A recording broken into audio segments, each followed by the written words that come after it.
All right.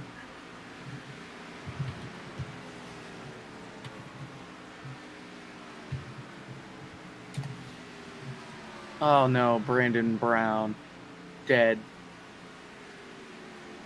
Just God forbid there's a real race on tonight. We're actually doing the same distance that they're doing. We're doing 184 or 134 laps. They're doing 134 laps. Hopefully we're not too similar and we don't wreck on lap 1, turn 1. That would suck. I hear us. That's the reason I was talking so damn much, is because I was trying to make sure we were through the stream. So hi everybody. Hello.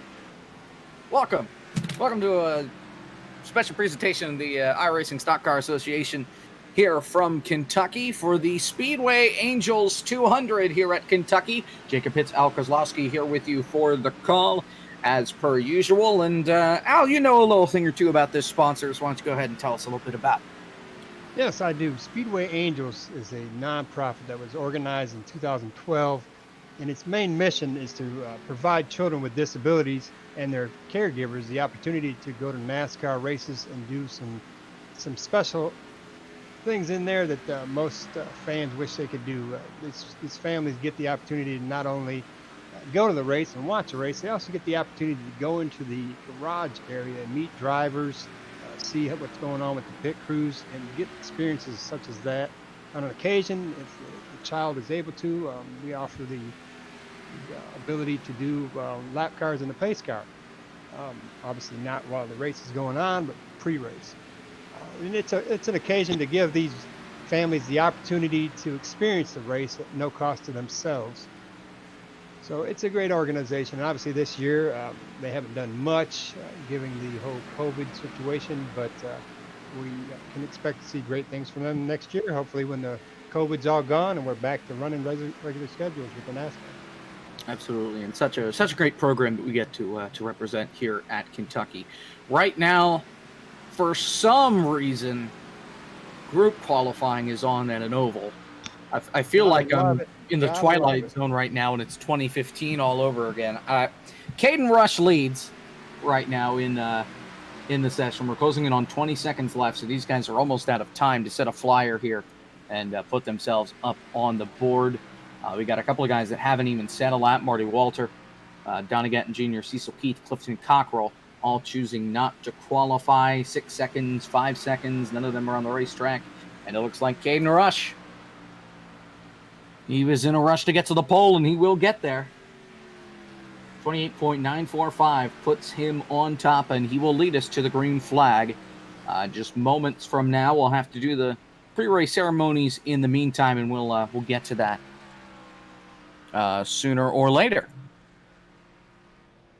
So let's run down through the starting lineup here. So Caden Rush will be on the pole with Mike Eames in the second starting spot with a 28.972. Brian Johnson will be third in that number 4 machine. He won last week at Indianapolis.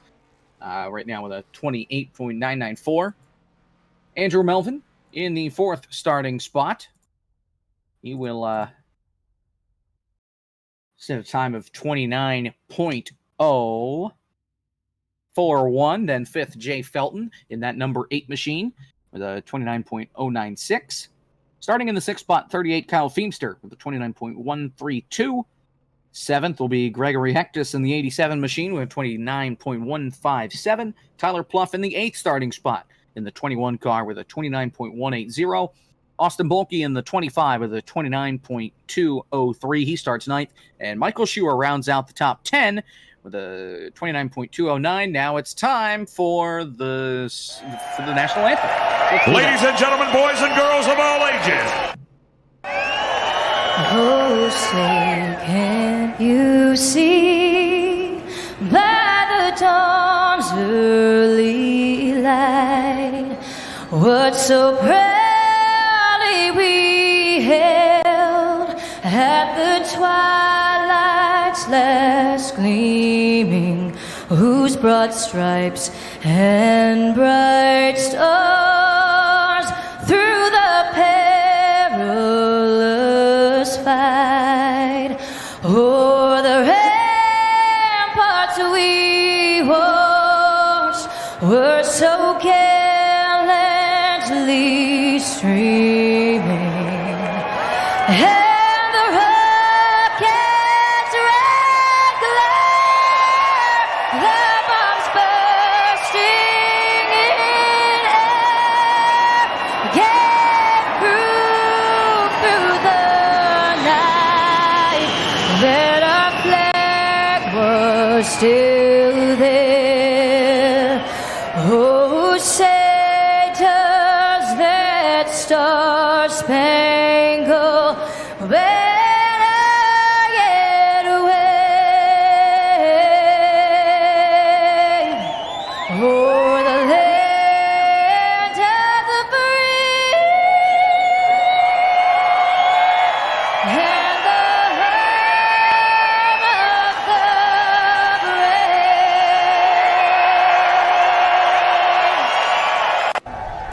brave. Race fans, it is time for those most famous words.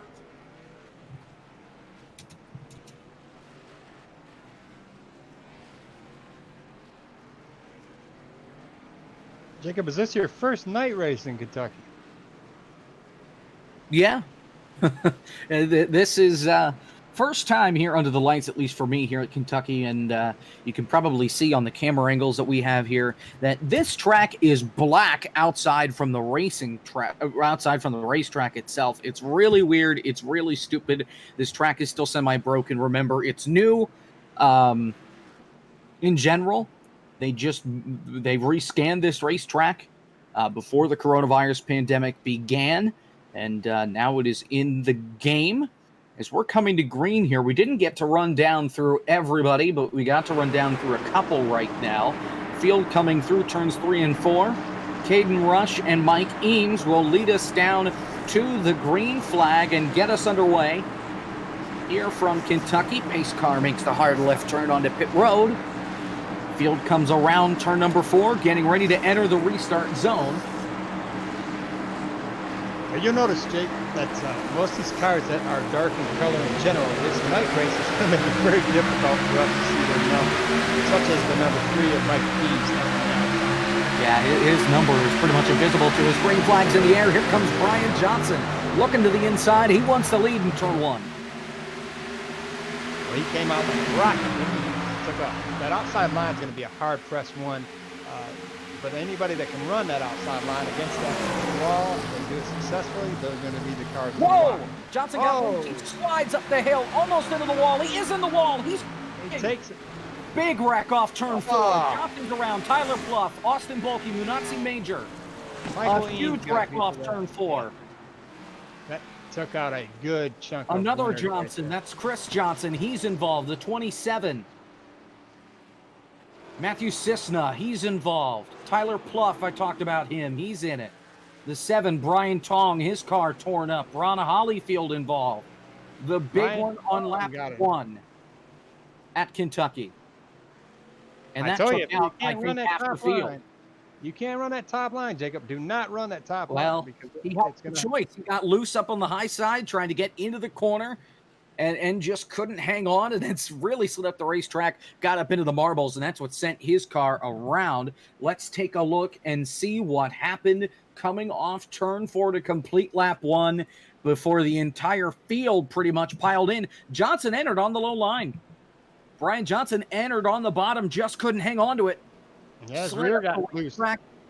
Tried to keep it out of the wall and turned right down the racetrack across the bumper of the 37 of Andrew Melvin, then into Tyler Pluff, and everybody was involved. Mike Eames spun on his own. Mike Eames was involved, and he just spun on his own accord, got loose and couldn't hang on to it. That was ahead of the spinning Johnson car.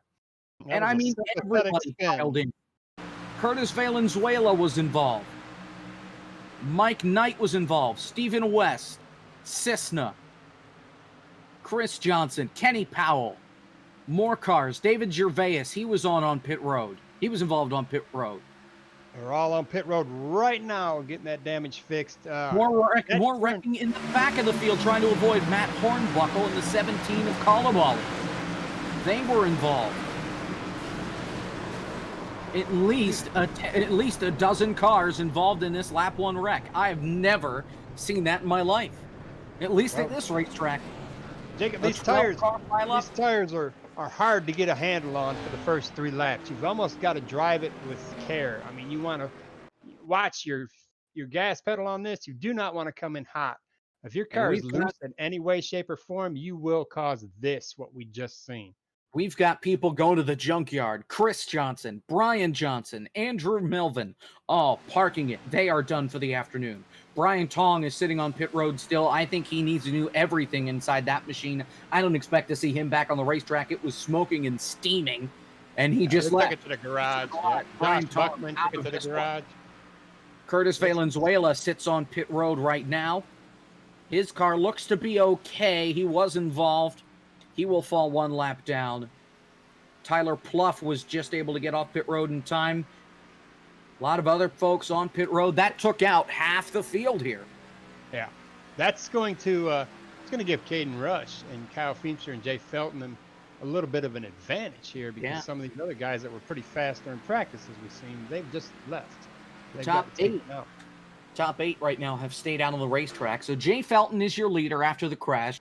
Caden Rush is second, Kyle Feimster third, Mike Eames fourth, Michael Schuer fifth. That's your top 5. Then Clifton Cockrell sixth, Marty Walter seventh, Cecil Keith eighth. Those are the only cars that have stayed out under this caution flag. Then Craig Johnson ninth in the 83. He pitted. Same with Gregory Hectus in the 87. That rounds out the top 10. And I believe we'll be coming to 1 to green this time by. I'm not sure. I guess I'll find out. So that was Brian Johnson that caused that wreck, was it not? He's already left. Yeah, he's parked it up and calling it a day. Yeah, so Brian Johnson went from first to worst. He won last week, and he's going to be finishing at the back of the field. He'll officially finish 25th, and that's a shame. Well, we still got the other half of the Johnson Racing team there. Kirk Johnson in the 83 is still on the track, so maybe he'll be able to vindicate. Yeah, he's the only one left. He was the only one that was able to sneak through, did not get involved in that accident. He sits 9th. He did come onto pit road last time by, and turns out we won't get the 1 to green this time by. We'll have to do another lap. Caution laps a little bit longer here. It's a smaller racetrack, so they don't do the quickie yellows, and I don't blame them because that was a monster pileup to have to start the race. Well, we had something was going on with the 25 of Austin Bulkey entering pit road. It looked like he stalled it and got it started and stalled it again, and that's probably what brought out that extended caution. I think that was iRacing just deciding that we were going to do another lap there, and now that we have lap cars, it could add yet another one to how many we do before we get the green flag. So we should get 1 to green this time by. At least I'm hoping so.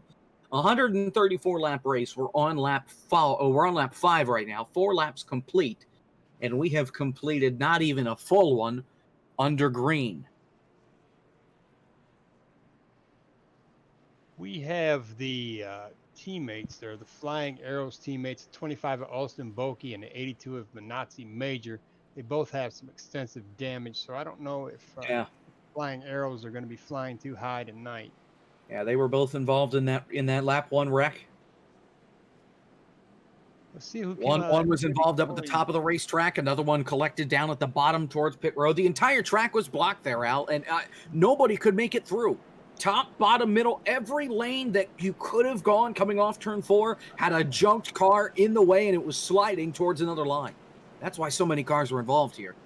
Well, watch that restart again. We're going to do it again. If we haven't learned our lesson from the last wreck we just were in, we're going to do it again. If you don't play cautious the first 3 or 4 laps of these tires come underneath you, you're going to wreck like we just seen. So let's see if we learn a lesson. Apparently, I underestimated the damage on Curtis Valenzuela's machine. He's 3 laps down, still sitting on pit road. He's been there for 5 minutes now. So he's pretty much out of contention. And, gosh, such a shame to see that so early on. But we'll have to wait and see. Now, we did have a little screw-up before the race with practice. The original session was only a 30-minute practice session. Should have been an hour. We had to screw around a little bit. We were finally able to get things back up. We did lose a little bit of practice time. Could that be an effect that we're seeing right now with with limited amount of practice for these guys, do they just not know what they're going into the corner? Well, I think when they practiced on a little warmer track. This track is about 73 degrees right now, with a 72-degree, partly cloudy temperature, air temperature. So they've got a pretty tight car.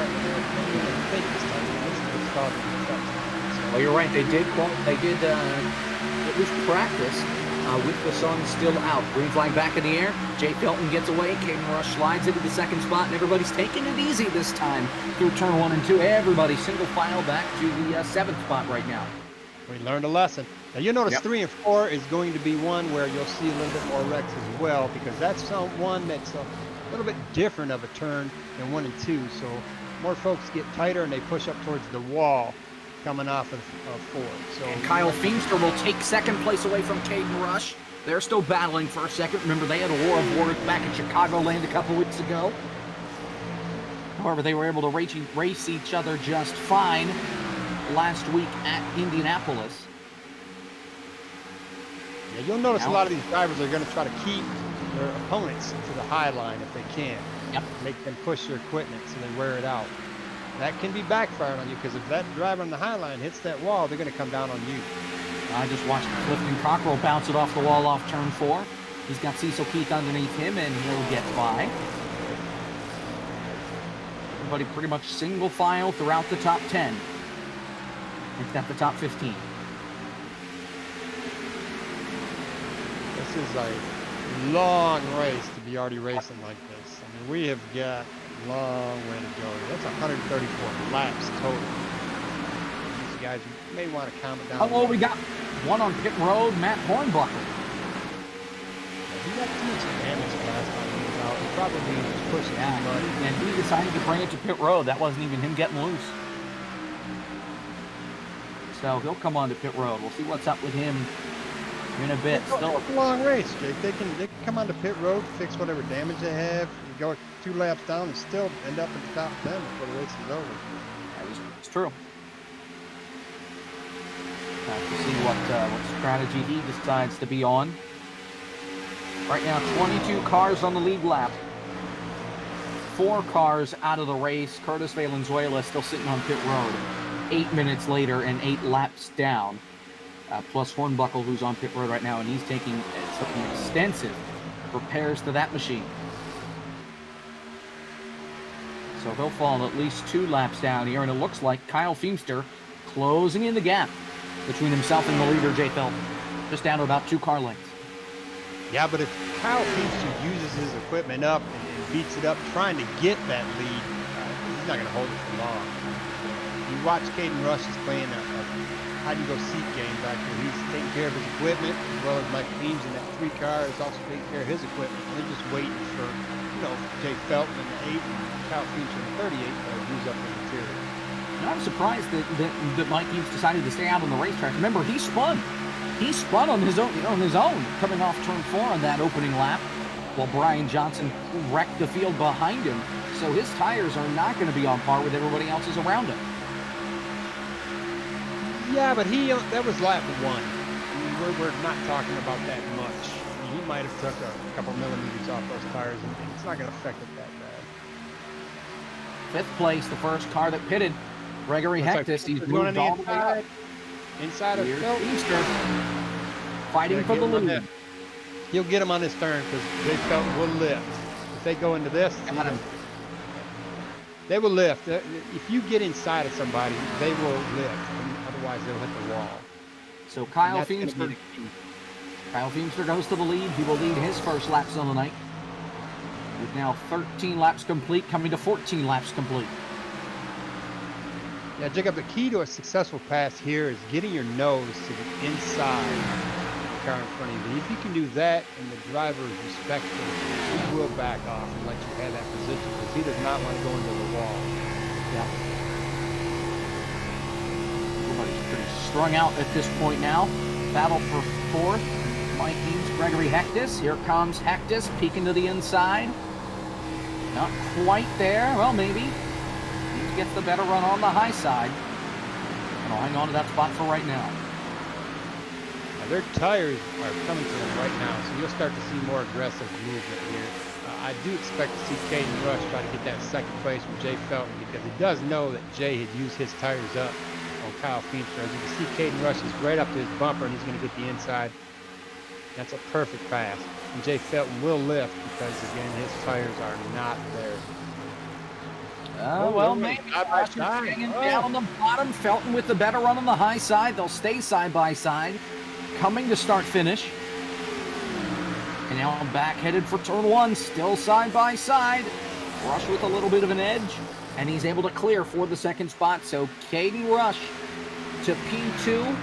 Just an update, Matt Hornbuckle, he's back on the racetrack 2 laps down. Curtis Valenzuela has made his way back on the track 9 laps down. Everybody on the racetrack right now, 24 cars in total, are all that's left. We started with 28. As you can see in this race, this is a league race, but we do have teammates in these races. Like with Flying Arrows, it's Caden Rush, and we have got Phoenix, which is Speedster. G&G is going to be Matt Cisna in the 27. Donnie Gatton Jr. in the 9, Dalton Mobley in the 77, Kenny Powell in the 24, and Matt Hornbuckle in the 56. They're all on the same team together, so we have teammates all together here. You'll see some of these teammates that work together. There's a huge gap between Caden Rush and his teammates in the back, which is going to be Manatsu Major, I believe Austin Volk. Yep. He had a black flag, but got it cleared. Pass going on right now for 8th. This is David Gervais, who was involved in that opening wreck, getting by Marty Walter. Walter did not stop under that first caution. Gervais did to fix the damage against the tires. Cecil Keith out in front of them. He stayed out, as well as Michael Schuer, who's now crawling his way through the field. Lap traffic, look out. Mike Knight, Tyler Pluff on the outside. It's amazing to see these cars that have damage, how they're just coming through the field so easily. David Gervais is just walking through the field here in that number 5 machine. I mean, he just went past Marty Walter in the 511 like he was standing still. And here goes Gervais. He is trying to get Cecil Keith in that 33 machine. Lap traffic didn't really help him out much there, so he has to stay in line for another set of corners. Now he's going to look almost to the outside of him here coming off turn 2. Won't work. He'll have to get back in line. That's a crossover. Spot. He's got Marty Walter right behind. Yeah, Marty wants that spot back. Yeah. But it's only going to take a matter of time before David Gervais gets his front end into the corner there. As you can see, if Cecil Keith, and he'll get that position. Gervais started all the way in 16th at the beginning of this race, was involved in that lap 1 crash. He's been able to slide his way up into the top 10, now in the 7th position. Well, yeah, we see Cecil Keith. He started in 27th. He is the biggest mover of the race right now. He's came up 20 positions, or 19 positions now after David Gervais in the 5 classes.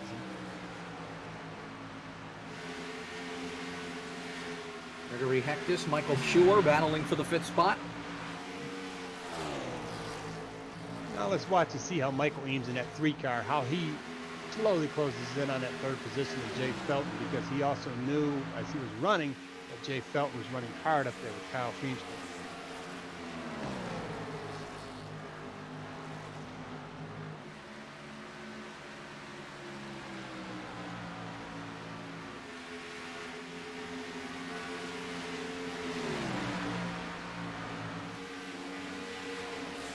Closing in that gap is Eames.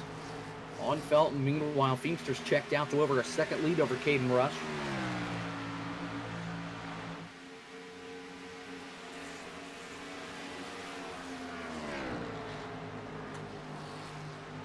As Eames running a little bit of a higher line there. Not sure if he did that on purpose or not, but up the hill he went, so he might lose a little bit of time there to Felton.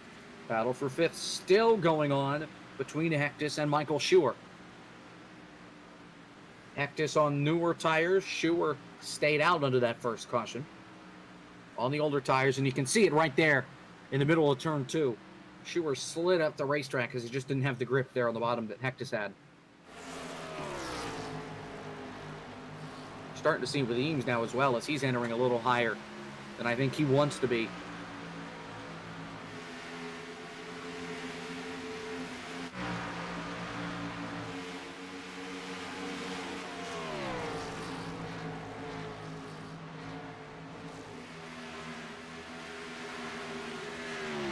So right now it's kind of Kyle Feemster up at the front, and then a train of cars between Caden Rush, Jay Felton, Mike Eames, Gregory Hectus, Michael Shore, David Gervais is on the end of that train, and then another gap back to Cecil Keith as Rush and Felton are within 2 car lengths of each other. Battle for second possibly heating up once again.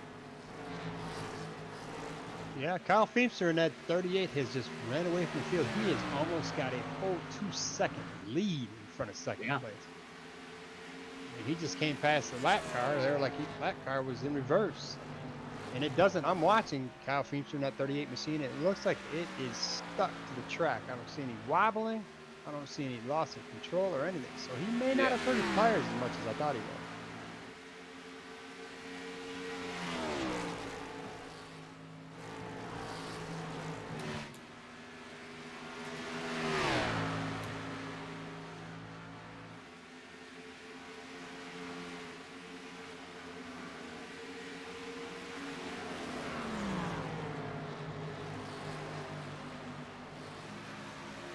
Felton all over the back bumper of Caden Rush. Mike Eames has closed in the gap as well since they've been battling. I'm going to go in car with our leader, Kyle Feemster, and kind of watch and see how much he's jerking this wheel and see how stable that car is compared to second place and third place.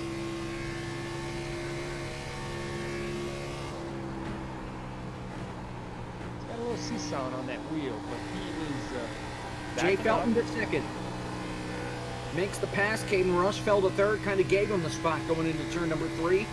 And here comes Rush back to the back bumper. Hits Felton going down the front straightaway. Give him a nice little bump draft. Not sure if Felton really wanted it, but he got it anyways. And now Feemster's almost out to a 3-second lead. Now they're battling like that is not going to help their mission to catch Feemster. We will see some pitting going on here. They can get about 60 laps on these field runs on this. They can't get that on those tires, though. They do have, I believe, 4 sets of tires, including the set that they started the race with. So I would dare say we're going to start seeing some pit stops. About if that's taking it a little extreme, but this is a long race, and they've got to stretch those tires out. Well, here comes Mike Eames just on the outside of Caden Rush. He's going to make it, and here comes Hectus. Caden Rush has used his tires up, and he is seesawing. I'm in the inside car with him. He is seesawing that wheel, and he's doing everything he can to keep it off that wall coming on turn 4. Hectus almost lost the car on the bottom there, got that yellow line, and almost went come Sure now around the outside for the 5th spot.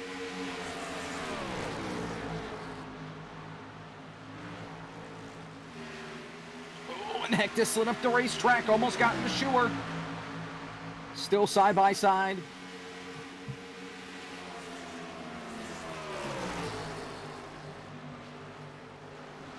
Sure will get by now. Here comes David Gervais on the outside.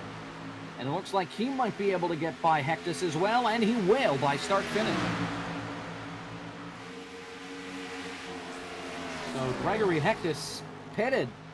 And he's fallen all the way back to 7th after being inside the top 5. And his car really seems like it's out of control.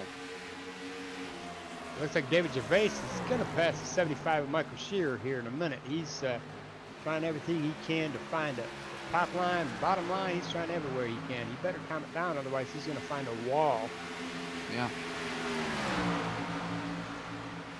This is a patient race. I've said this many, many tracks. I mean, you really have to be patient at some of these tracks we're running this season.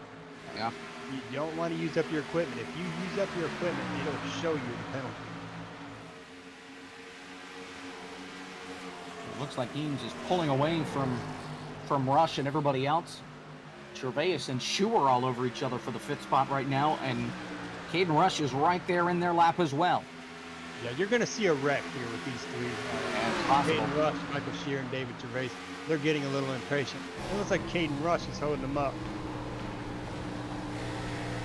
I think we're going to see David Gervais going to get the driver's corner of that 75 Michael Shearer and just kind of force his way in there. He lost a little traction there, so it might be safe grounds for Michael Shearer, and that's 75 now. But he is getting impatient. 75 is with Caden Rush. He wants that position because I believe Caden Rush is holding up Michael Shearer at 75.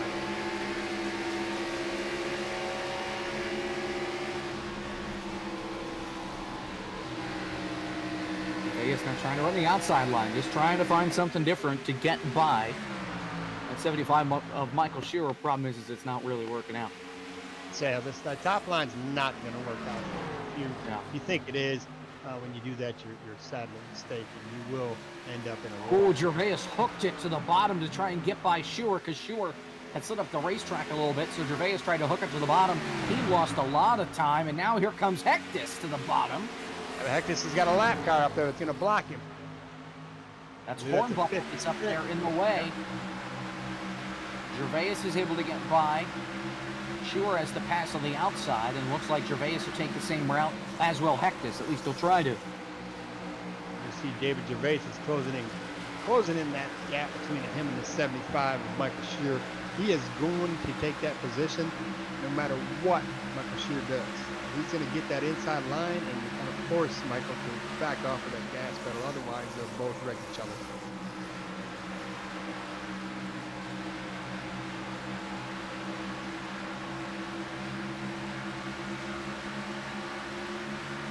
We're about 12 laps before I start. My guess would be start seeing drivers on pit road, and you'll see how great advantage is for fresh tires once you see somebody pit and just fly through this field like they're standing still on that fresh tire. Yeah, once one guy pits, everybody's going to come on the pit road because they're going to want what he's got. Still a four-car battle, 4th through 7th. Rush, Shearer, Gervais, Hectus. 4-second lead from Kyle Fincher in the 38. 4 seconds. He's long gone. Shearer looked to get it in on the inside of Rush. Gervais tries to go high, Is it going to work? Gervais goes to the high side, trying to get the better run off. Shearer did not get a great launch. Here comes Gervais on the outside. Now Hectus goes to the bottom to help Shearer. Still side by side for Shearer and Gervais. Gervais drove it in hard on the outside. Shearer slid up the racetrack. That's going to cause Gervais to slide up towards the wall, still side by side.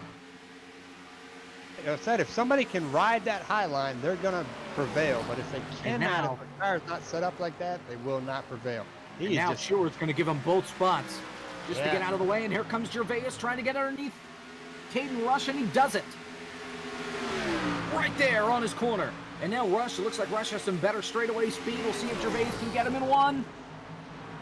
He's got him. He has got him. David Gervais from 7th to 4th in only a couple of laps. And here comes Gregory Hectus. He wants to follow the lead, so he's going to try to do the exact same thing David Gervais did. No, he's going to try the high line. They must have great high line setups on those cars because I have not seen anybody being able to run that high line. And it's going to work for him while Shearer almost ate it coming off turn 4. Oh, it's like Russ went on below the yellow. He's coming up high. Oh, he chopped the nose of Hectus going into 1.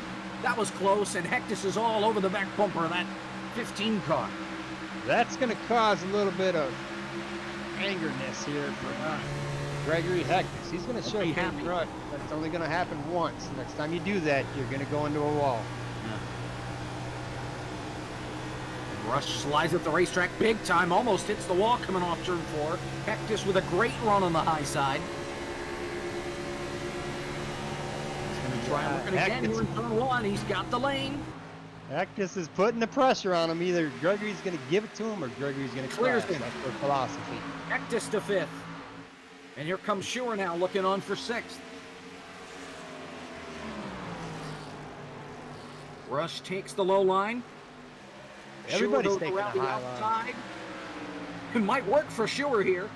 Still side by side. Shearer beats Rush at the line. And is he going to get him by the time he gets to turn 1? Yes. Yes, sir. He surely does. Caden Rush from 1st to 7th. on this green flag run. So he does not have a long run car. Mike Knight, he was involved in that opening lap crash. He has parked it for the night, taking that thing to the garage. So he's had a pretty good start to the season. He was, I thought he was in the top 10 in points. He's 15th in points right now. Been an up and down season, and tonight will not help him at all.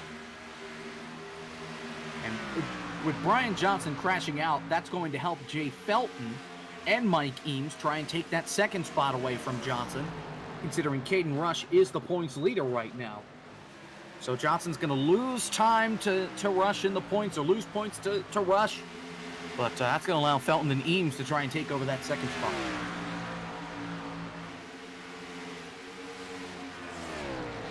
We're going to see some pit stops here in about 4 laps, I'm going to guess, Jacob. It's got to happen. It's got to be soon. They got plenty of laps left, and if they don't, it's like riding on jello. These guys' tires are really becoming worn out right now.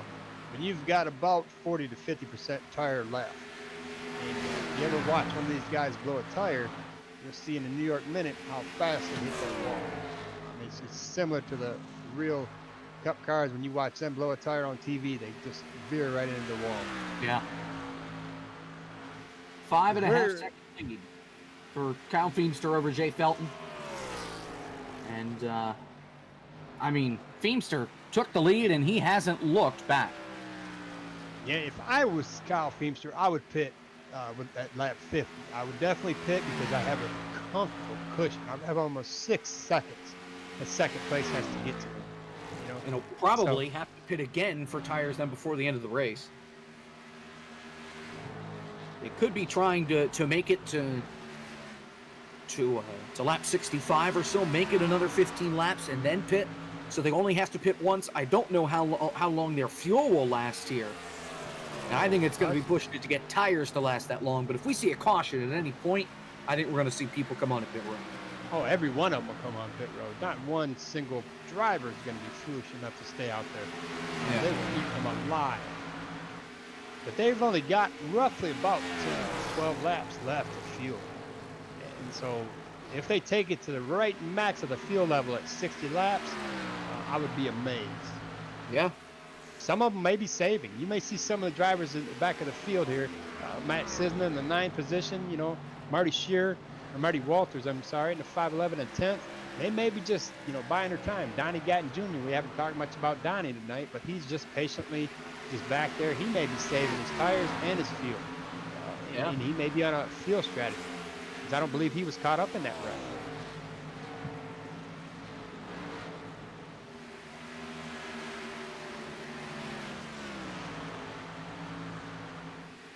Battle for second kind of heating up again between Felton and Mike Eames. Still about 2/10 between them, but it's one of the closest battles on the racetrack. In fact, it is the closest. And watch out! Here comes the car with all that damages running through the track. Like they're standing still. That David Gervais in that 5, he is slowly closing in too. And he's got damage. He was involved in that first lap wreck. Yeah, right now he was on pit road for 41 seconds when everybody came to pit road. So it's not like it was minor damage too. It took a while for him to get back up onto the racetrack. Yeah, you can see he's got excessive damage on the driver's rear. Yeah, that back bumper has been beaten up a lot. He was involved in the incident down towards pit road is where he got where he made his contact, not really in the middle of the track where Brian Johnson first went sideways. We're going to start seeing some pits. I'm going to guess we're going to start seeing, I'm going to probably say, let's watch that 87 that's just going past. Yes, the 87 is coming to pit road. He's slowing down. Let's watch his entrance on the pit road.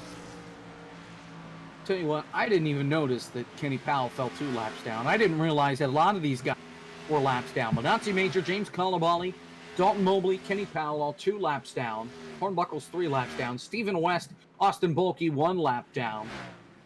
Craig Johnson is pitting right now. Same with Hectus. Johnson once one of them starts pitting, it's going to be follow the leader. They're all going to come in because they know how fast these cars that are pitting right now are going to be. Well, the top 5 staying out on the racetrack right now, and Jay Felton is in a hornet's nest of lap traffic. You got Colabali flying through the field, up on Mike Eames, tried to make it 3 wide. Gregory Heck is coming off pit road right now. Let's watch how fast he just chews through the field. Feimster stays out another lap.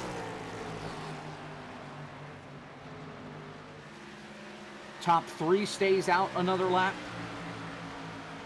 If I can find Michael Schuer, top 5 stays out. Kirk Johnson's also back on the racetrack. Another car coming onto pit road right now, Donnie Gatton Jr. He was running in the 10th spot. Smart move, smart move. I mean, these tires are wore out, and they've got a lot of time to catch the leader. All they have to do is get back in front of the leader. Oh, Jay Felton almost got turned by David Gervais. I think he's saving fuel, actually, kind of backing up the corners, trying to hang on because he went in super slow, and David Gervais almost sent Felton to the moon. Battle for second still. Felton and Eames, plus you've got the 83 of Kirk Johnson, who is on fresh tires now. Yeah, Jay Felton is not saving tires. I think Felton's going to pit this time. He pulls to the bottom, slowing way down. Jay Felton's going to be in. He's coming in. Jay Felton is in. David Gervais goes with him. Eames and Feimster stay out. Schuer stays out. Caden Rush stays out. Cisna's on pit road. More lap cars are on pit road. Marty Walter, Cecil Keith. They all stay out as well. So Jay Felton is in, following the leader in turn 4 right now. Feimster will continue to stay out. This will be his 58th lap on these tires. He's going to take it to lap. Eames is on pit road. Michael Schuer stays out. Caden Rush stays out. Matt Hornbuckle almost died coming off turn 4. Still green. He was able to keep it straight. We've still got 6 cars now that have not made a pit stop. The top 5 and then Clifton Cockrell. We've got to see Kyle Feimster come on the pit road here really quick, because if he doesn't, these people that just pitted are going to come in and eat him alive. Never mind. Schuer stays out. Caden Rush watching him.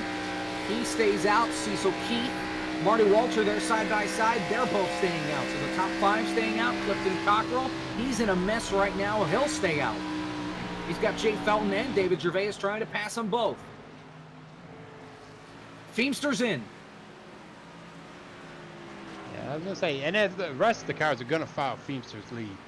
Schuer's got back straightaway right now. And Schuer is in. Caden Rush, he's in 3 and 4. Rush is going to stay out. Cecil Keith, Marty Walter, they're going to stay out. That's going to cost. Clifton Cockrell stays out. So 2 of the 5 cars that need to pit have pitted. Caden Rush, your leader. Marty Walters, he's coming into 511. He's coming to the bottom line of Cecil Keith, and he wants that position.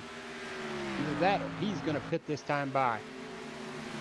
They're both going super slow around the racetrack right now.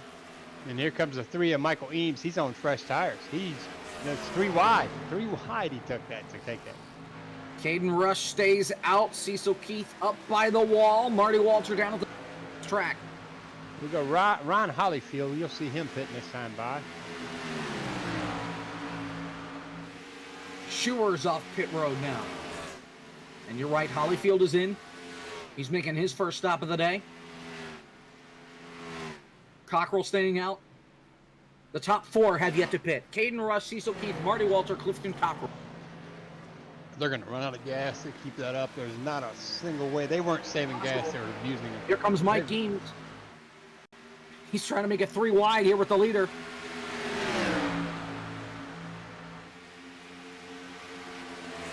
He's trying to get by Caden Rush. Rush shuts the door on Eames, and Eames had to push him up the racetrack. Mike Eames, the lapper who was inside the top 3, and he's got Jay Felton and David Gervais closing in behind him. Here comes Felton on the bottom. He has to slam on the brakes. Oh, David Gervais is going to rear end Felton. That's 8th and 9th right now. These are the first two guys one lap down trying to get by Caden Rush as the top four continue to stay out. And now we have to try and get by Rush again. He's taking the corner so slow. Felton around the outside, Gervais around the outside. They get their laps back. Caden Rush is playing Russian roulette with a race car is what he's doing right now. And right now with this, Stephen West is going to be in the second position when things cycle around. Make that the third spot. When things cycle back, Gregory Hectus is going to be your leader. Kyle Feemster second. Stephen West third. Mike Eames fourth. Jay Felton fifth. David Gervais sixth. That's what things should look like when things cycle around. Here comes Schuer. He almost hits Hornbuckle as he's trying to get by Caden Rush. 3 wide off turn 2. Oh, Caden Rush is hoping. He causes it. He causes it. Wrecked people. Caution flag is out. Caden Rush just dumped Donnie Gatton Jr. down the back straightaway, and that's going to put a curveball in everything with just 10 cars on the lead lap. Michael Schuer was fighting to stay on the lead lap. He will remain 1 lap down. He was collected. Caden Rush just turned Donnie Gatton Jr. down the back straightaway, lap car into lap car. Was that a plan? Was this Caden Rush causing a caution to help himself here?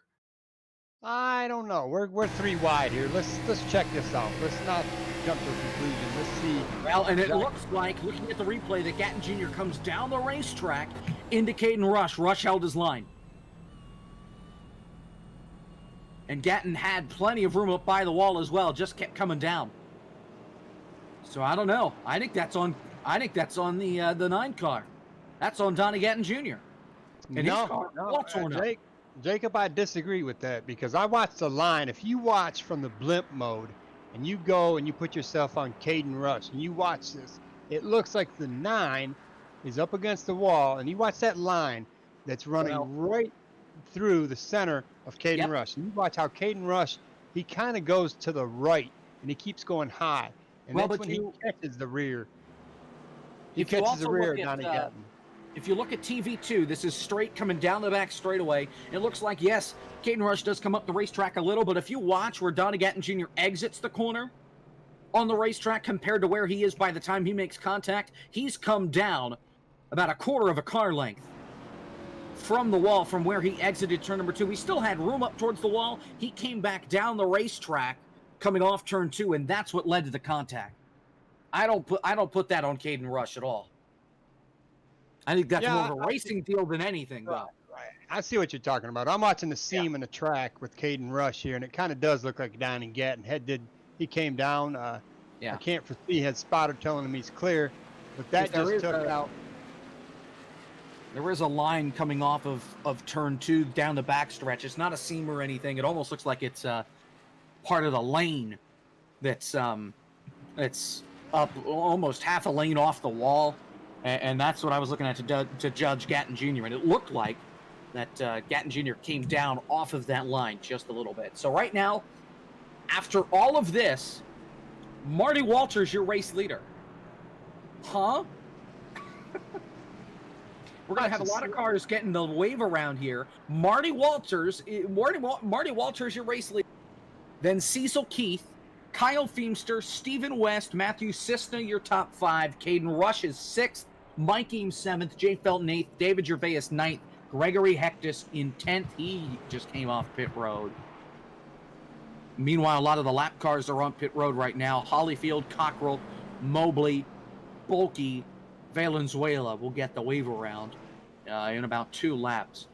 What a turn this race took. I thought we were going to go caution-free the rest of the way. Instead, we get a caution right around halfway.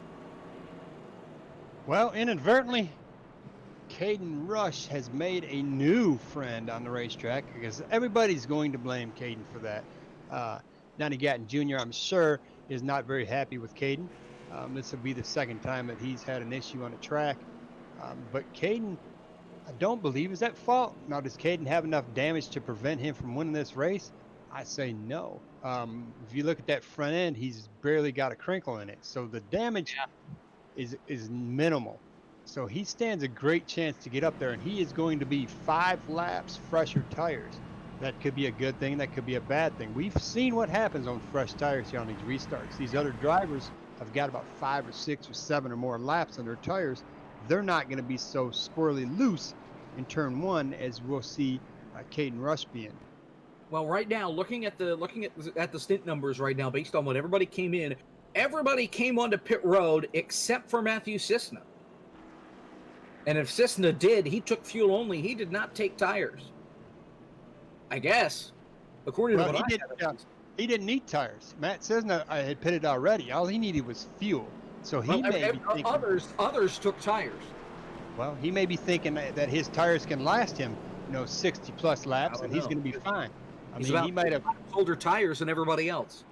He might have got a readout when he went into pit the last time and seen his tires, and they weren't as beat up as he thought they were. And he might think, hey, I can probably run these tires for another 65 laps. So let me just get fuel. When everybody else has to pit for tires, I'll wait it out. And he's also maybe rolling the dice, believing there's going to be a wreck soon.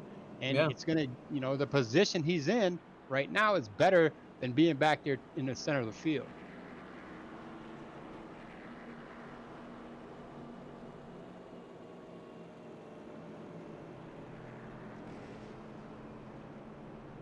But now we're going to see what Kyle Feemster and Stephen West have for Cecil Keith. Both those cars do not have damage. Well, I do believe Stephen West has some damage. Let's check his car. Yes, he was involved in that opening wreck. Oh, yeah. He's got excessive front-end damage. Does have some damage on the left front of that car. So I don't expect to see him doing all that well here. We'll have to wait and see. Everybody else inside the top 5 was able to make it through that opening accident pretty okay. Even the top 10, Cisna has a little bit of damage. Hectus and Gervais have a little bit of damage, but obviously it hasn't killed them since they were able to slide up through the field as that run went on. So right now we're pretty much splitting the race in half. When we go back green, we'll be just past halfway. So realistically, they can make it to the end.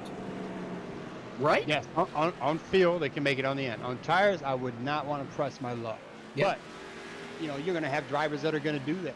You may have drivers such as, Matthew Cisna that might try that, but it looks like we're tightening up here. Well, I think we're both crazy if we think we're not going to get a caution before this race is over.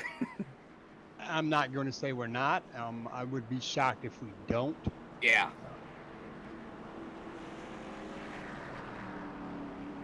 I'm very interested to see how well Stephen West is going to do with that damage. If he's going to, hold some cars up, if he's going to cause another wreck with that damage. That's excessive front-end damage. And he's got Michael Eames, who is excessively aggressive when it comes to these restarts right behind him. So we may see that Frank's hot dogs, causing a whole lot of problems here.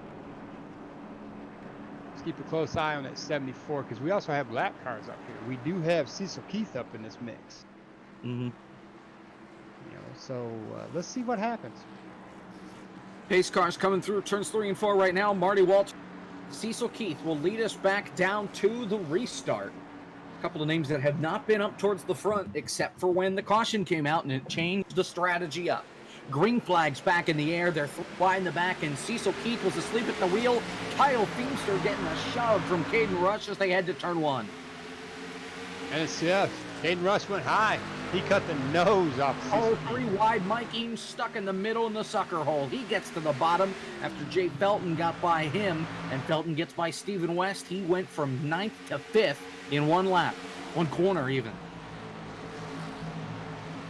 Oh, Cecil Keith slides up the racetrack, same with Stephen West. Yeah, that's that damage. Sideways in the back. Kirk Johnson, he's able to save it. We stay green. And here's Caden Rush for second. Feemster to the lead. Feemster and Rush almost side by side off turn 2. Rush to the high side, double wide further back between Gervais and Cecil Keith and others. Caden Rush is going to get really aggressive with this. Yep. He's got a history with Kyle Feemster, and he wants to... wide off turn 4. Lap car of Kenny Powell in the middle of it. He's flying up through the field with damage on that right side after the opening lap crash. Here's back to the lead. Feimster and Rush. Caden Rush is super glued to the bumper of that Kyle Feimster machine. Just looking for him to make a mistake.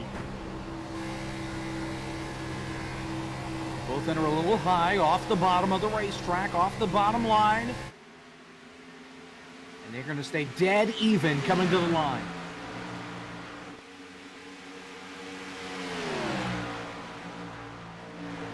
Turn one again. Rush cuts down a little bit in the center of the corner, gets a better run off.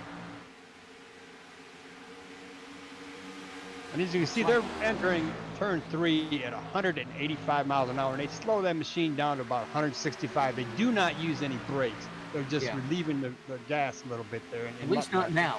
Once they're on older tires, they start using the brakes, but until that comes, they're just lifting off the throttle. Feimster pulled away there in 3 and 4. Looks like Rush is certainly better in 1 and 2. Feimster better in 3 and 4. Here they come off turn 2. Rush all over the back bumper. Yeah, he's going to cut that high line probably. He's going to try to fake it. Feimster took a defensive line into turn 3. Wouldn't let out of him. That's going to allow Feimster to pull away off turn 4 a little bit.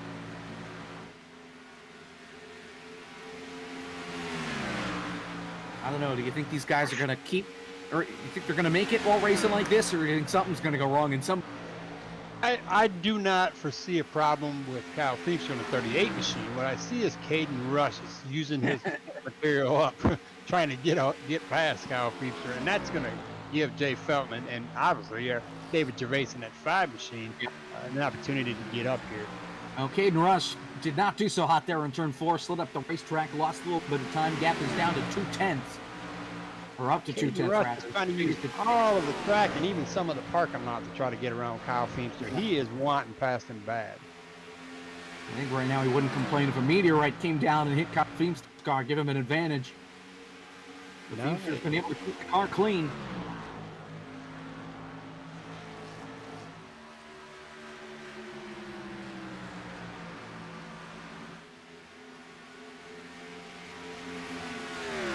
We're now under 60 laps to go here at Kentucky. 76 laps are in the books. And now it looks like Feimster's able to pull away from Caden Rush. Maybe Rush burned off too much of his stuff there. Yeah, and that's what happens. So you'll see Jay Felton start to close in that gap again. This is textbook. We've seen this the last restarts, how Caden Rush came out aggressive. And about 6 laps in, he started to fall off. He does not have the control of being patient. He just wants to get to the front, stay up there. Maybe that clean air is something his car loves, that he's trying to get it up there. But then, in the meantime, trying to do that, he uses up all his equipment. We saw it at Indianapolis too. He had a shorter run car and just couldn't get up to the front in fast enough time where he could do some damage. He would get close, but then the run would get longer, and he'd slip further and further behind to the leader. Half a second now is the gap between first and second. No battles really going on the racetrack right now. Closest thing we got, I think, is between 4th, 5th, and 6th. David Gervais, Stephen West, Mike Eames. They're still pretty social distance right now, coming off turn 2.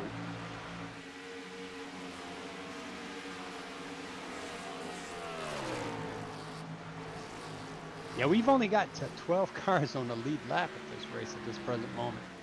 In the last car on the lead lap is going to be the 77 of Dalton Mobley.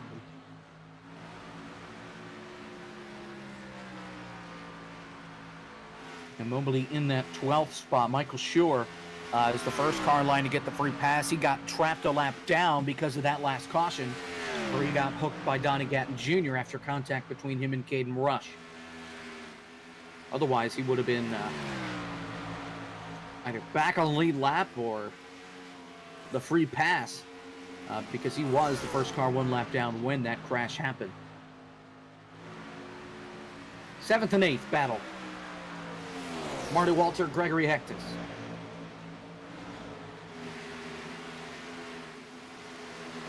Hectus currently in the 7th spot right now in that 87 machine. The gap between 2nd and 3rd is closed out dramatically. It went from almost a second down to 0.4 of a second. I do believe we're going to see Caden Rush in second position here in about 3 more laps. And following right behind him is going to be that 5 machine of David Gervais. Here's Walter underneath Hectus, and he'll take the spot away. Marty Walter to 7.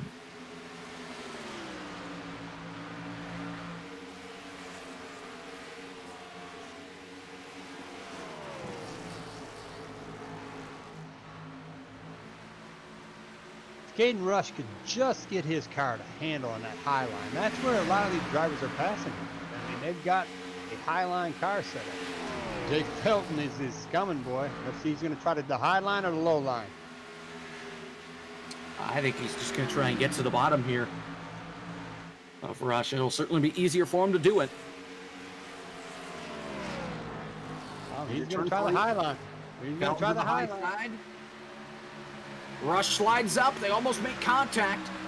Felton gets to the bottom, still side by side. And that's going to allow Gervais to close up.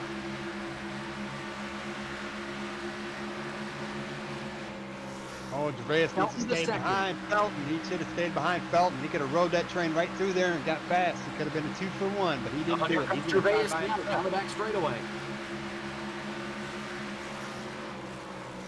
Easily passing. David Gervais.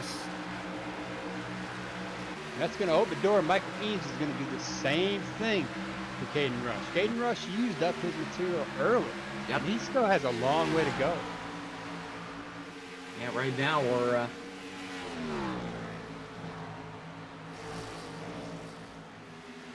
at 50 laps to go right now.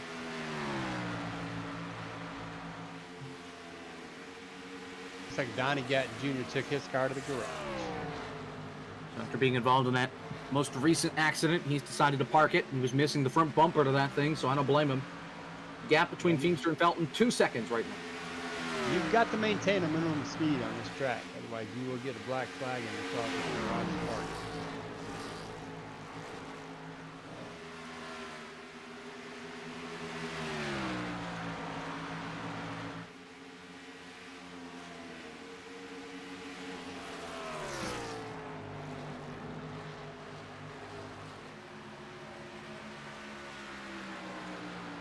Look pretty uneventful at the moment. Everybody got fast except Michael Eames is going to come up on Caden Rush in that 3 machine. He's going to want that position. Kind of where we were on that last run as well. Uneventful, everybody single file.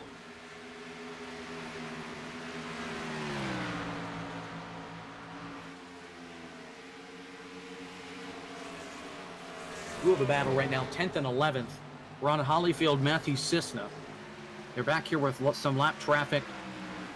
Trying to get by Kenny Powell right now in that 24. He's a lap down. Clifton Cockrell, he's a lap down. Valenzuela is like 20 laps down, I think, from 9. Yeah, Kenny he's not got down. excessive front end damage. I mean, that's just that front fender missing like that. He's just catching all kinds of wind and probably making that car very unmanageable to handle on these turns. Yep. Oh, we slid up the racetrack. Almost got into Cisna there coming off turn 2. That was close. Meanwhile, back to the front. 4th place. Caden Rush, Mike Eames. Eames all over the back bumper. He'll go to the high side. And that 27 machine of Matt Cisna is a teammate of Kenny Powell. Yep. And as Eames goes by on the outside, we got to take our eyes up to Felton and Gervais. Are about to battle it out as Eames still hasn't quite cleared Caden Rush. Stay with this battle for now. Eames on the high side in 3 and 4. And he will get it. Mike Eames to 4th. Now up to 2nd between Felton and Gervais. Yeah, they're battling. David Gervais is impressive to have damage that he has on the rear of that car. It must not affect it. As long as you don't have any front end damage, you are okay. Yeah, pretty much. He looks like it's not hindering his ability at all. He wants 2nd place. He will eventually get it if he can just hold his composure. Yeah. And Kyle Feimster hasn't been able to get out to as big of a lead as he did earlier. It's only about 2.7 seconds, only. But we'll have to see if Gervais can get by and maybe start to reel in that gap. There goes Minazzi Major up to the high side, letting 2nd and 3rd by. He was involved in that lap 1 big one. That's courtesy. That is courtesy. These drivers have to be courteous to the lead lap drivers, otherwise it's going to cause a problem. There's no need for Minazzi Majors to race with the leaders if he's got no front end and he's at 3 laps down. Minazzi Majors is 3 laps down. And down on horsepower too. Without that front end, it's going to drive like a boat and it's going to feel like a boat because you're not going all that fast. Yeah, he probably thinks he's in a rowboat right about now because that's about as fast as he's going. Yeah. And David Gervais is on the inside. Oh, couldn't quite get it. Had the lift. Still had too much, and he didn't want to wreck the 8 car. He's got to pass him clean. I mean, you're not going to get that position if you don't pass him clean. Yep. And it looks like that 5 machine is it Dark Horse Racing? Yes, it is Dark Horse Racing in that 5 machine. David Gervais.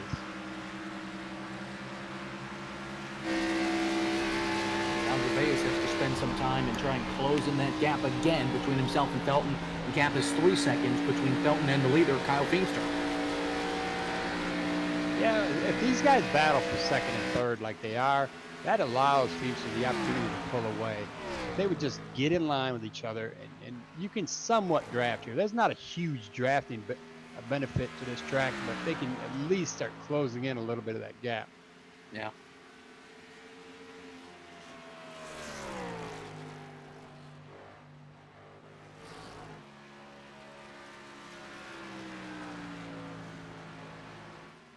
Yeah, they are patient.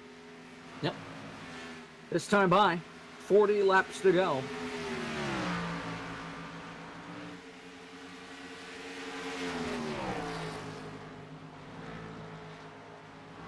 Next week we're at New Hampshire. Back in the daytime instead of in the dark of night, like we are here at Kentucky. 11:30 at night here. Yeah. Go back and look at, it looks like Matt Cisna and Kenny Powell are battling again. We have a lap car. It's holding him up. I think he had to back it down a little bit. Possible.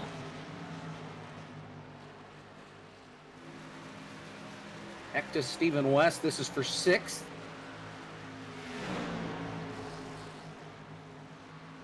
We've got the 75 of Michael Schur right in the way. He's clamped down, and West and Hectus still side by side, trying to get by him, while trying to pass each other. West with the better run on the high side. Hectus trying to get a run on the bottom. He will get by. Hectus will take 6th place away from Stephen West. Back to 2nd place. Gervais. Closing in. Well, he was for a moment. I decided to go to him, and then he lost a little bit of time. But he's still trying to apply that pressure to Jay Felton for 2nd.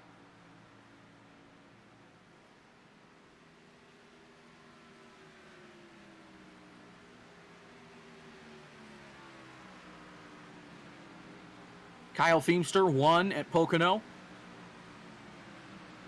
giving him his first and only win so far in the season. Jay Felton has yet to go to victory lane. That would be big in the championship if he could win it. He's came close a couple times, and he's kind of been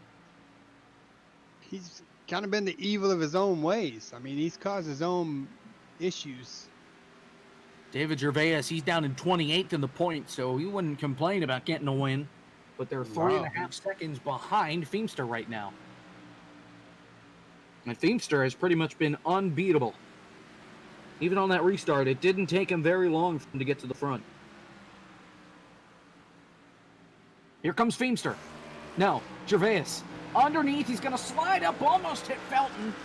And Felton gets the better run on the high side. Whoa, Gervais hangs on. They're both sideways, and they both hang on, and that's going to allow Kyle Feimster to pretty much put a bow on this one. I know we've still got 35 laps to go, but the gap is going to be 4 seconds here in a moment. And now David Gervais has to climb up a whole another second to try and get to Felton. Yeah, you'll see. You don't ever want to count somebody a winner at this track. I mean, there's lap traffic that Kyle Feimster can get involved in something that's not his fault. So if you don't have a lot of real estate to check up or avoid a rut. That's true. And Mike Eames is lurking around in the back. The battle between Gervais and Felton. One like 24. that, I think Eames will get there. 24 taking it to pit road. 24 Kenny Powell, and so is a 27 of Matthew Cisna. Cisna's on the lead lap. I don't know what they're taking it in for. They might have some issues that maybe they don't believe they can make it to the end. Maybe not. If so, that changes everything. David Gervais about died off turn 4 again. Yeah, he almost spun the car out. And here comes Mike Eames on the outside. Gervais almost slides up into him, side by side off turn 2. David Gervais cannot hold that bottom line very well.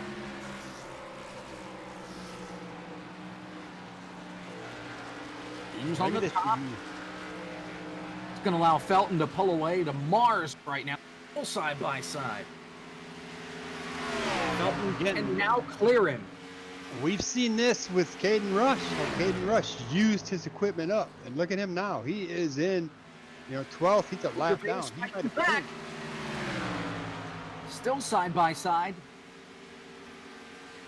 And you're right, Caden Rush has fallen all the way back to 11th. In fact, he pitted. So Caden Rush pitted a second time, it looks like. Yeah, Caden Rush pitted 3 laps ago. So he was the first one to come on the pit road and start the train. He only took 2 tires, it looks like. Yeah, if you need tires, you take the right side. Sure, right pit road. Tyler Pluff's on been on pit road for more than a half hour, so he's done. Yeah, he's just chilling over there eating a hot dog. He's waiting for the results. Maybe he wants to talk to somebody in pit road. Maybe, I'm not quite sure. Somebody getting called to the hauler.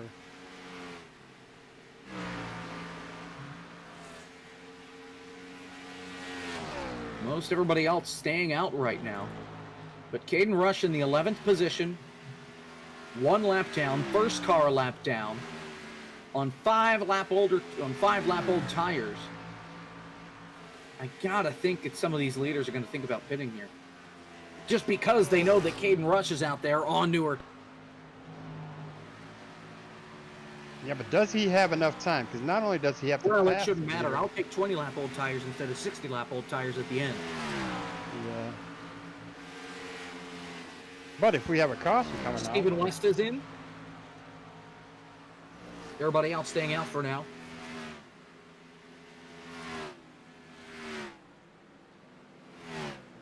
Let's see here. See how Caden Rush, he got those tires. Let's see how he's eating through the field. He's coming through David Gervais, which is in 4th.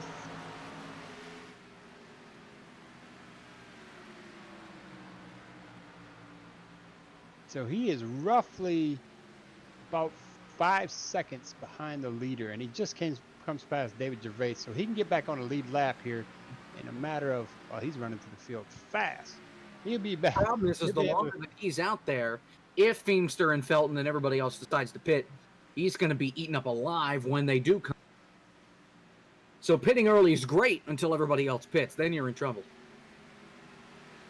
Yeah, but you may have a situation where Kyle Feemster's thinking to himself, he's got to run roughly 40 more seconds. Can he catch me in 40 seconds and pass me? Because he's going to have to pass Kyle Feemster to get back on the lead lap. Then he needs to go Felton's going to let him around by the track again. Felton just flat out let him by. Okay, so he's got a second and a half. Oh, he is closing up on Kyle Feemster pretty fast. Felton is pitting. Yeah, Kyle Feemster should pit too, because it looks like Caden Rush is going to get back on the lead lap here in a minute, but then he has a On Hollyfield coming in. And there goes Caden Rush. He's back on the lead lap. Yeah, but he's got 31 seconds to get back around. And Feemster is pretty much crawling. I think he'd let him by here. We might see him come on the pit road this time. We'll have to see. So Felton and Hollyfield are on pit road. Kyle Feemster will continue to stay out. Mike Eames is in. David Gervais is second. Kyle Feemster is running 32.5 second laps. Okay, and Caden Rush is running 30.5 second laps. So we're talking about 2 seconds. So he would have to, roughly, if you average it out, he'd have to have about 16 laps left in order to get back to Kyle Feimster at this rate. Now, in the meantime, Caden Rush is going to be using up his tires to try to do this, and it's going to slow him down a little bit. So the odds of him getting back to the leader are slim. Now, putting that into perspective, if we were to have a crash, caution come out. Well, if Feimster pits and then a caution comes out, that would play right into the hands of Caden Rush. Because now that he's back on the lead lap, I think he will cycle out ahead of Feimster for now. But Feimster will be able to reel him back in, I think. We'll have to see. Oh, yeah. On fresh tires? I think it's the opposite of what we saw last time when Rush stayed out and Feimster and everybody else pitted. Feimster will continue to stay out. As will Gervais, as will Hectus. Marty Walter stays out, so top 5 is going to stay out here as Cecil Keith comes around. And Caden Rush is in the 6th spot right now, last car on the lead lap, just 27 seconds behind the leader. Caution. Here we go. Now let's play. Mike Eames, front straightaway, and Kenny Powell. Do not see Majors taking it to the ground. We had a car upside down. Clifton Cockrell rolling it down the front straightaway. James Colaballi involved in it as well. And it's just like what happened earlier. Mike Feems went into turn 3, got a little loose, running about a lane up from where he really wanted to be, got loose, overcorrected it, couldn't save it, came up the racetrack, and instead of keeping it down on the bottom, overcorrected, head on into the outside wall, caught air, and then Clifton Cockrell hit him. Cockrell flew upside down, and then Powell rammed into the back of Colaballi, trying to slow down to avoid Eames and Cockrell. So Cockrell's night really wasn't all that competitive. Now he's done, and this kind of plays into the hands here of Caden Rush, because we know cautions breed cautions. So he pits with everybody else. He's in the top 6. We've got 6 cars on the lead lap. It's possible for this to play out for Caden Rush right now. I'm going to, because we gotta understand, we're gonna have 4 drivers that are gonna be up there with Caden Rush. So at the bare minimum, Kyle Feimster is gonna come out in 5th position. 5th or 6th. We're gonna have a lot of guys that stay out here and take the wave around, and they're gonna be on tire. Yeah, this is not gonna be good for Kyle Feimster. We're gonna see how well he can work his way through the field now. He's gonna have no choice. Was trapped a lap down. He gets the free pass, so Jay Felton survives it. Everybody else right now is on the wave around. Stephen West, Colaballi, Cisna, and that's it. Everybody else is 1 lap down or more, even with the wave around, and Caden will not come off pit road first. It'll be Feimster, then Gervais, then Hectus, then Walter, then Keith, then Rush.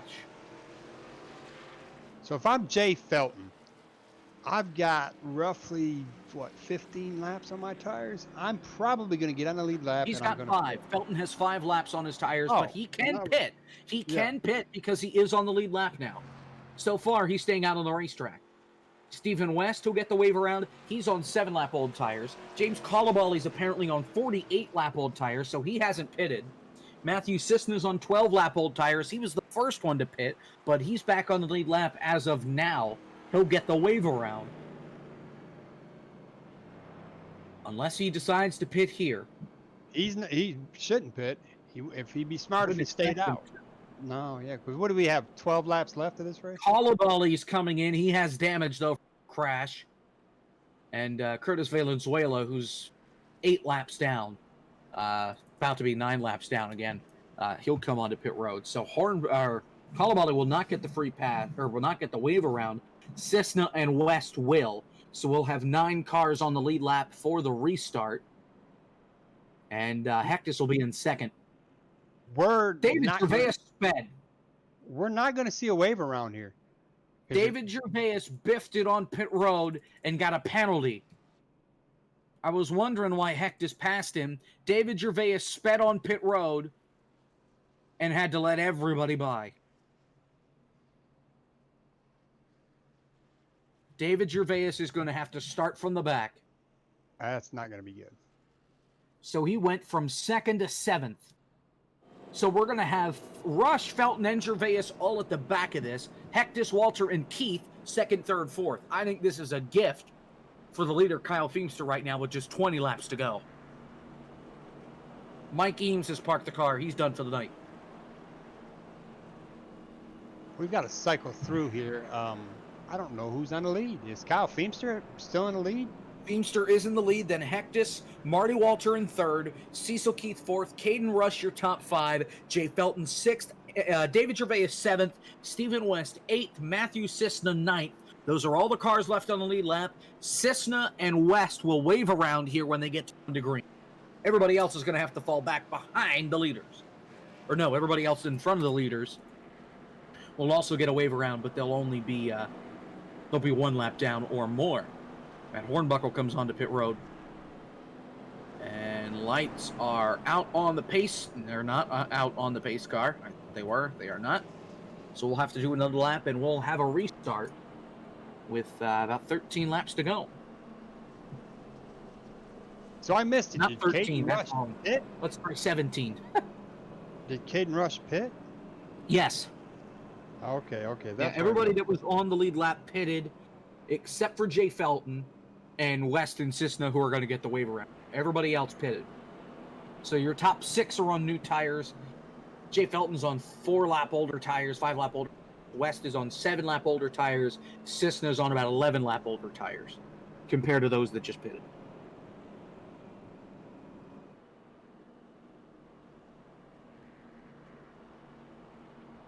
Let's see how this plays out. I think this is going to play out in Kyle Feemster's favor.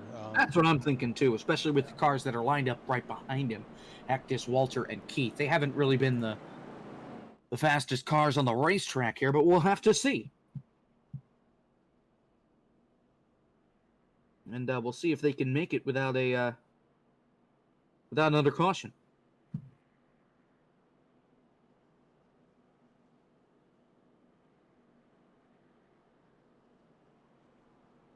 So what I'm curious to find out why this is what it is. The 27 machine of Matthew Cisna is not a lap down. But he's sitting in front of Kyle Feemster. Yes, because he's on the lead lap right now because he's ahead of the lead. And once the wave around happens, they'll still be ahead of the Clifton Cockrell Park. Okay, I got you. Okay, Yep. I'm understanding now. I got a little confused. I turned my head a little bit and lost track of everything.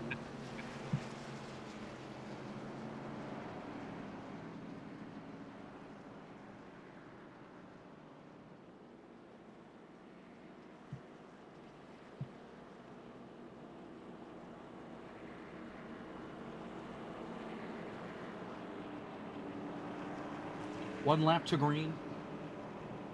17 laps to go when we get the restart. This is about to get interesting. We're going to see cautions breed cautions unless these guys keep it under control here a little bit. We'll have to wait and see. Gregory Hectus, he's pretty fast. Let's see if he's faster than Kyle Feemster in that 87 machine. And Feemster will bring them off turn 4. We'll get back into the restart zone. We'll have 17 laps left to finish the deal. Off turn 4, pace car makes the hard left turn onto pit road. Green flag, and away we go. Kyle Feemster got a heck of a good start. And everybody else was just not paying attention. No, they were There were sleeping. lap cars between the rest of the leaders and guys like David Gervais. Caden Rush is in 4th, though. He's able to get by Cecil Keith, and he's looking for the back bumper of Marty Walter down the backstretch. Yeah, he's thinking to himself, Caden Rush is thinking, if I cannot get past these guys, there's not a snowball's chance I'm going to be able to win this thing. Oh, and he got trouble. the 511. Around into Cecil Keith. More trouble. Oh, Gervais and Felton. They crashed together. David Gervais got loose and came down into Jay Felton, and the caution flags back out. So, Curtis Valenzuela, might I remind you, he is 9 laps down, racing with the leaders, and he spins out. takes out Cecil Keith, nowhere for him to go, and then David Gervais gets loose off the corner, maybe even just on the brakes, comes down and murders Jay Felton at the bottom of the racetrack. 2 separate accidents, 1 caution. And Show you the fresh tires. 100th time this year gets screwed out of a win. I don't think Felton's had a chance to finish a race. I'm going to call it and say that Phoenix, Kyle Feemster's partner there, Curtis Valenzuela, is not sharing their setups because Feemster seems to be able to hold the track, and Curtis Valenzuela seems to be really loose. Well, Caden Rush is now in 3rd. He's going to be 2nd on the bottom line. This ain't over yet, Al. This is going to be a hot mess. Yeah. And this is about to get real. We're going to see I have a Caden Rush. restart with about 10 laps to go. Yeah, Caden Rush is going to start behind Kyle Feemster, and he is going to stick to Kyle Feemster's bumper, I guarantee you. That's going to leave Gregory Hectus behind him. Mm-hmm. What a disaster. What a disaster. And I thought we were going to make it all the way. I was at least hoping. But instead, a lap car causes a 4-car wreck. Even though 2 of them wrecking weren't necessarily his fault. Well, I mean, it's not intentional. I mean, I know Curtis in a 36 machine, and it's not an intentional thing. It's just he is on fresh tires, and as we've seen in the restart, you gotta baby those fresh tires until they build up pressure. Otherwise, you're gonna cause what he just said. Yep. You know, and he may be thinking to himself, he may have, believing that he has the same setup as his teammate Kyle Feemster in that 38 machine, and he may not, because it appears that Kyle Feemster is able to go aggressively into turn 1 and 2, no matter what lap he's got on these tires. Cecil Keith and James Colabali are the only 2 lapped cars that are going to pit, or lead lap cars that are going to pit. Well, right now at least. Cessna West and David Gervais pitted last time. So 4 cars stayed out. It was Feemster, Hectus, Rush, and Marty Walter. They only ran, I think, a lap and maybe 2 laps under green, depending on where they were out on the racetrack when the caution flag came out.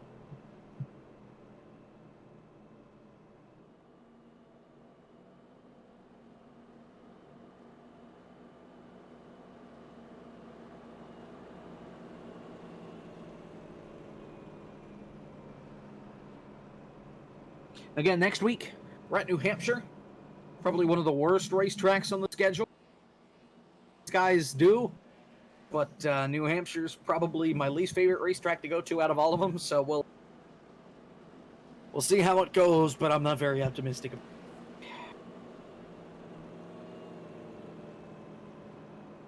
Although we've been proven wrong before. Yeah, we saw Pocono race, a wild Indianapolis race. This race has been kind of back to normal, where we've gotten a wild moment at the beginning, we lull out for much of the race, and then we get a point where all hell breaks loose, and that's kind of what we're seeing here. That's a typical end of every race. Yep, especially when you get a late caution to bunch everybody back up together. And Jacob, it doesn't take a rocket scientist to understand that you cannot win a race if you don't finish a race. Yeah. So drive smart. Don't drive as aggressive, and let the folks in front of you use their tires up. Yeah. We'll get a restart with 11 laps to go, I believe. Pace car still has its lights on, but I think we'll get 1 to green next time by.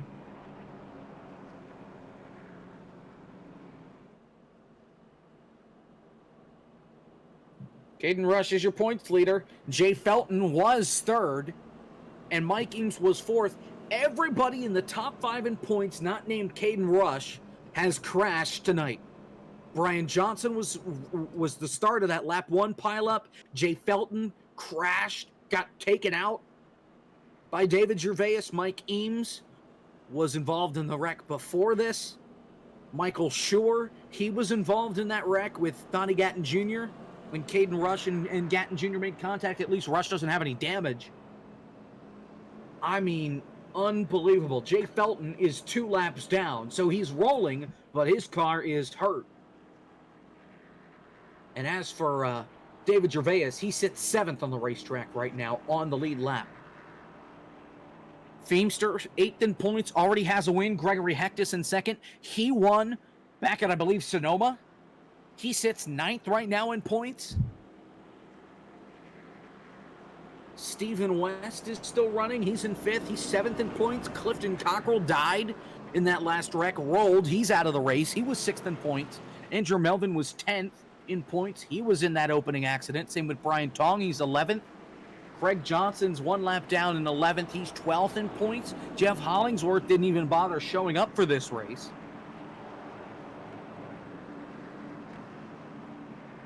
Marty Walter, he sits 4th right now. He's 14th in points. Mike Knight, he's dead. He was involved in that opening accident. 15th in points. Pluff was in that accident. 16th in points. Harry Wills, not here. Paul Olson, not here.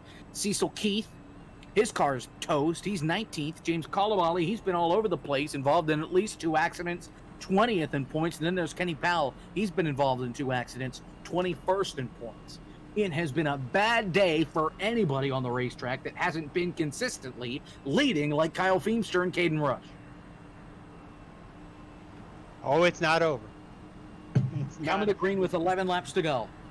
The day could go real bad for Kyle Feimster and Rush. Yeah, you're right, but it's gonna need Caden Rush to get a good get to his inside here in turn 1, I think, for it to get haywire. We got the Chevys on the inside and the Ford on the outside. Let's see how this goes. 2 by 2. Here we go. Caden Rush better close that up a little bit. Marty Close it Walter up, asleep close with it the up. wheel for the green flags even in the air. He's stacking up and Cecil Keith and everybody. And Caden Rush is 2nd on the inside line. Now 2nd in the race going into turn 1. He's able to Right pass there. Hectus No, outright. right out. And here comes Gervais. Gervais is back in 5th.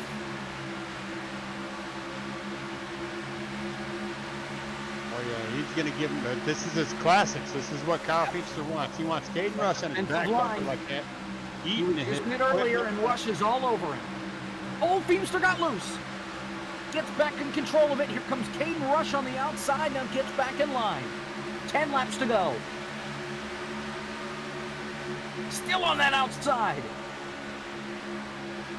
Caden Rush gets a little loose. Way loose.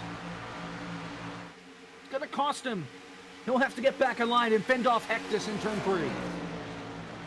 He's going to have to pass him on the bottom. He can't do it on the high side.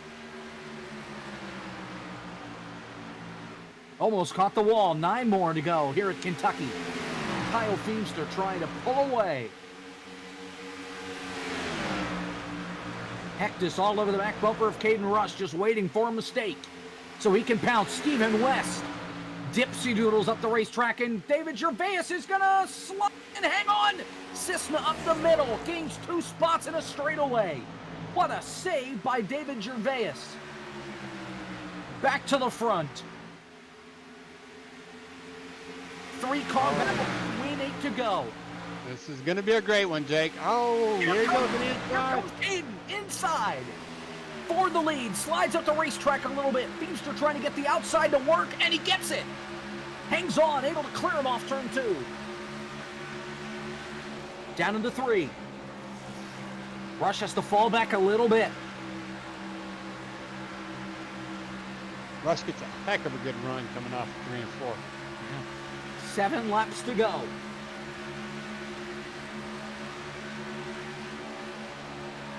Kyle Feimster looking for his 2nd win on the season.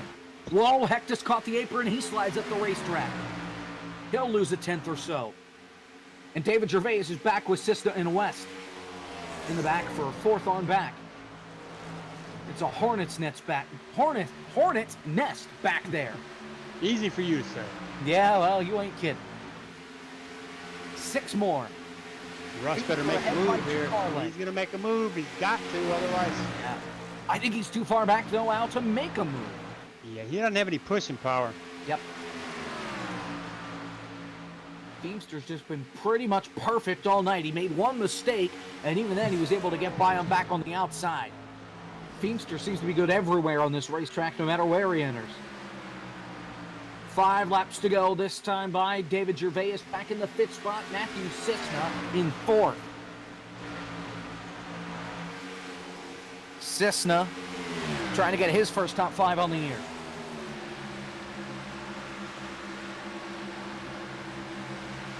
Marty Walter, same with him, trying to get his first top 5.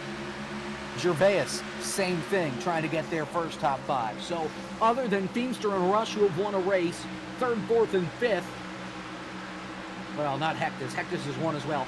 4th, 5th, and 6th have never finished in the top 5, and they're trying to do that for the first time here with just 4 laps to go. Caden Rush and Hectus have fallen back from Feimster. Yeah, I think you can write that check and let it dry. I think this race is going to be over, and I think Kyle Pearson is going to be victorious because I cannot foresee him making a mistake.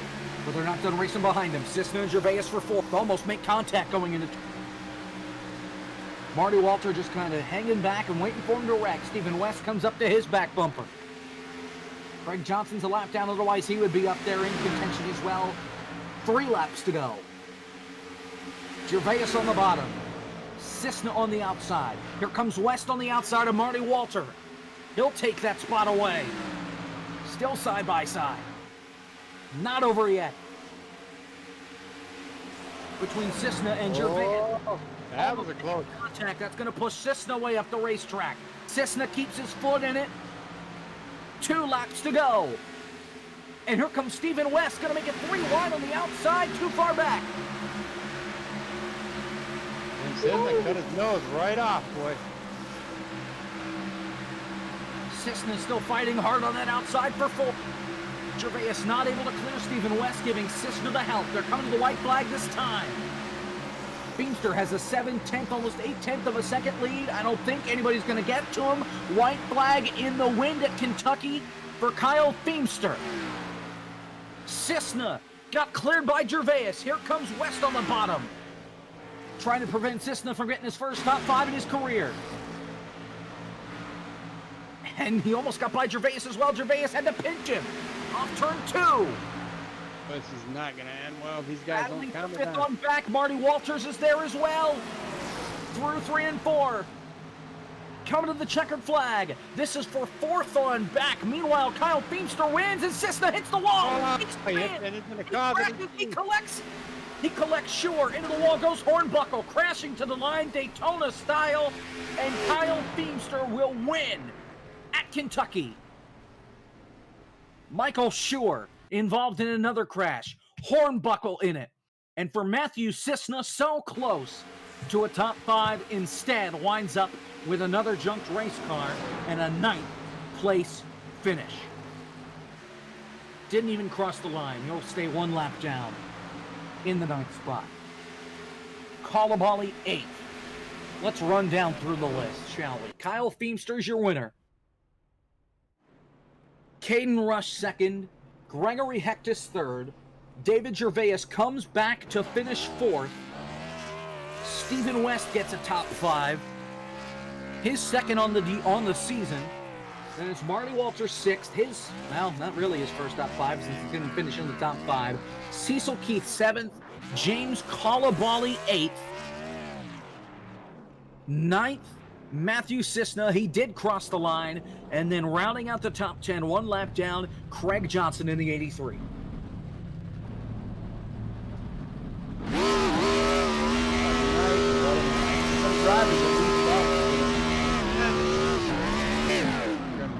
Do excellent.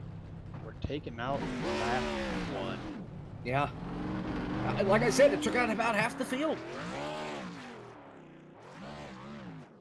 What do we have? 4 minutes into the start of the race, or not even at, but not even a minute into the start of this race, and we had half the field taken out. Yep. Kyle Feimster, 2nd win on the season. He won at Pocono 2 weeks ago. He comes back and wins at Kentucky after crashing out at Indianapolis a week ago. So Feimster 8th in the points coming in. I'm sure he'll shoot up. Caden Rush will hang on to the lead since everybody else inside the top 5 didn't even finish the race. Yeah, Caden Rush will get points for leading the race. Yeah, and he will. Get, 2nd place is pretty good. So to get He'll pull away, but gain- everybody behind him is going to need a miracle to try and catch up to Caden, I think.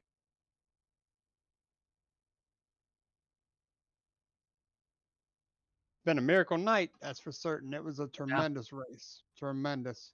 Let's see if we can get a word in with Kyle Feemster. With our winner. Oh, he is here. How about that? Yeah. Mr. Kyle, the finisher Feemster, how are you? I'm good, man. I had to work way too hard for those last 10 laps, but it was fun.